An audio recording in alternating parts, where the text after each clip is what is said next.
বাংলাদেশকে দুর্নীতিমুক্ত করতে হলে দুর্নীতিবাজ সকল মন্ত্রী এমপি আমলাদেরকে গ্রেফতার করতে হবে এবং তাদেরকে আইনের আওতায় আনতে হবে। এবং যেমন এই দেশের এমপি মন্ত্রীরা হাজার হাজার কোটি টাকা বিদেশে পাচার করেছে, আমরা সেই পাচারকৃত অর্থ দেশে ফিরে আনার ব্যবস্থা করতে হবে। দেখলেন না ৬০-৭০ লক্ষ টাকা নিয়ে রওনা দিয়েছিলেন বন্ধু দেশ ভারতের উদ্দেশ্যে কালামানিক। কি বলেন? কালামানিকের সাথে আমার একটি টকশোতে সাক্ষাৎ হয়েছিল এক সময়। কালামানিক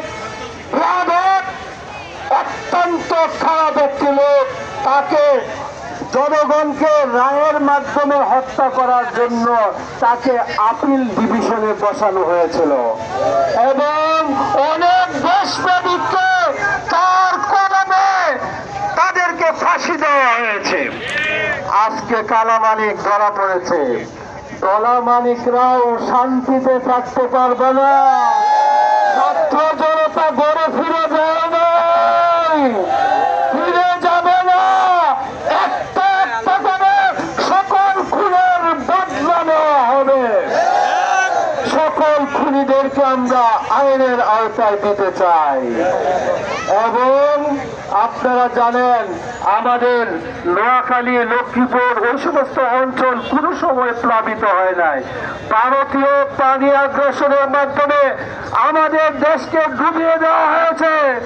সুতরাং মোদীকে বলতে চাই, তোমার দেশের তোমার জনগণ তোমাকে যখন